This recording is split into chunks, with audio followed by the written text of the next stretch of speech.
大家好，我是小美。今天用花生米分享一道美食。锅中多倒些油，再倒入花生米，盖小火，用锅铲迅速的翻炒，使花生米受热均匀。花生米表皮有些开裂，颜色变深，可以捞出，放一旁晾凉。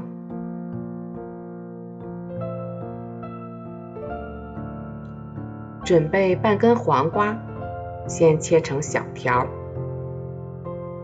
再切成小丁儿，装入盘中备用。再准备半个洋葱，先切成条，再切成小丁儿，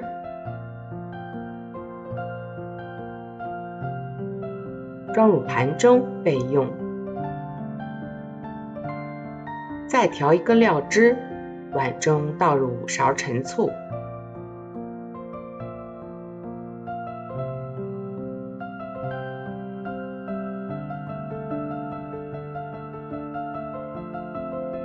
，1勺生抽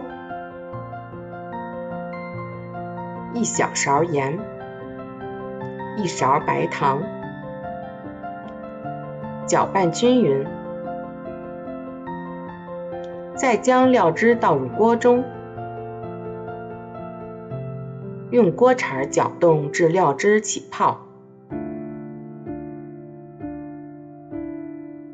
再将料汁倒入碗中，加入花生米、洋葱丁、黄瓜丁，抓拌均匀就可以了。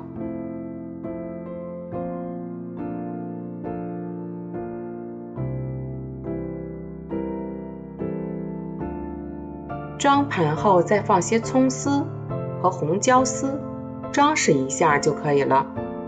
油炸的花生米加入陈醋，口感也非常的酥脆，一点也感觉不到油腻，是一道非常好的下酒菜。如果你喜欢，也来试试吧。我是小美，喜欢我的视频记得订阅，点击小铃铛，谢谢您的支持。